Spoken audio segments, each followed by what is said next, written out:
Yun guys, another basic hula-hula na naman tayo. Ito, ang unit natin Isuzu D-Max. Bali, ang problema dito ay medyo mahina yung takbo-takbo niya.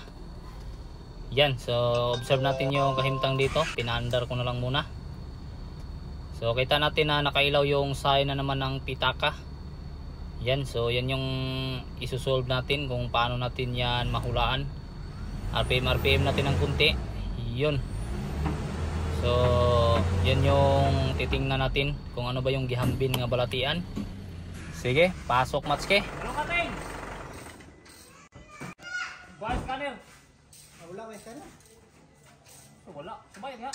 Wala lagi. Wala yun? Sige, wala daw scanner. So wala yung scanner natin ngayon kasi lubat, kaya gumamit lang muna ako ng ayan o, ibang paraan. Ano lang to, parang yung ano ba, yung bastos-bastos sa peryahan. Iwan ko kung alam niyo yung ganun. Yan, so bumuno tayo ng isang ano dito. Yun, so tingnan natin. Pasok Matske. Charan! Replace. Sa throttle. Ano sa spilling? Throttle body. Wrong spilling. Bahala wrong spilling. Tira na. Bahala na sila dia Matske oy. Lagnot dala ibot dayo tirada. Biri kapoy. Yun oh. So basic pa rin yung gagawin natin dito. Hindi tayo gagawa ng mahirap. So inuna nating lagnutin at ibot-ibutin yung hose ng turbo. So sa mga Isuzu pala ay common na yung mga ganitong problema, kaya hindi na to bago sa sa mga videos natin. Ayan, so dito tayo titira sa may ibabaw itong parts na to, yung klarong-klaro talaga. Oo, sobrang napaka basic lang. Tanggal na agad yung hinala natin. Ito yung hinilaan natin na parts, hindi pa naman sigurado.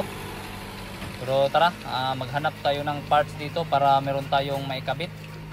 So, medyo masikip ng kunti yung daan.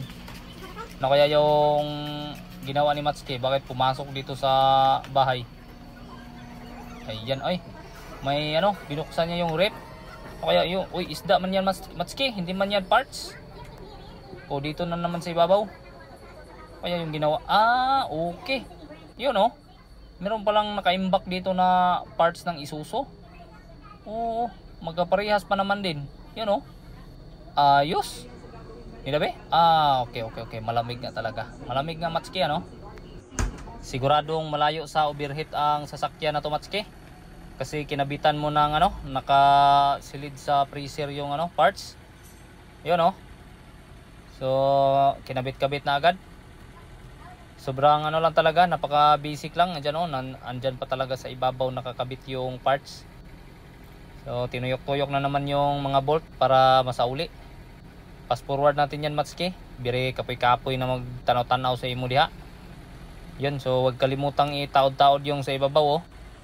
Yung ano bang tawag dyan, kalo-kalo ba yan? Tapos ipasak-paslak agad yung turbo hose. Yun, sobrang napaka basic. I-start agad Matske, ikaw sa i-start ya. Kung umandar pa ba na gyapon? Ayun. So umandar pa rin oh. Gaya pa rin kanina na umandar.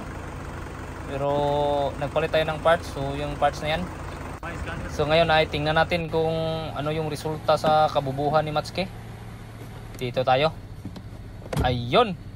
So kita natin na nawagta nga yung pitaka, pumasok sa bulsa. Sige, RPM na naman Matske.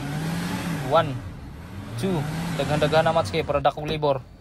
Yun, so dito ay ginawa pala namin yung yung aircon. So hindi na natin sinama sa video, basta pinakita lang natin oh. Para makita nung may-ari ba na pinalitan natin ng evaporator. Sige, fast forward tayo Matske. Tapos nang may kabit yung evaporator at nag-test drive na tayo, hindi pa pala nakabit yung grill sa harapan. Yun, so dahan-dahan na yung takbo natin dito kasi lang naman yung trabaho natin, bisik-bisik.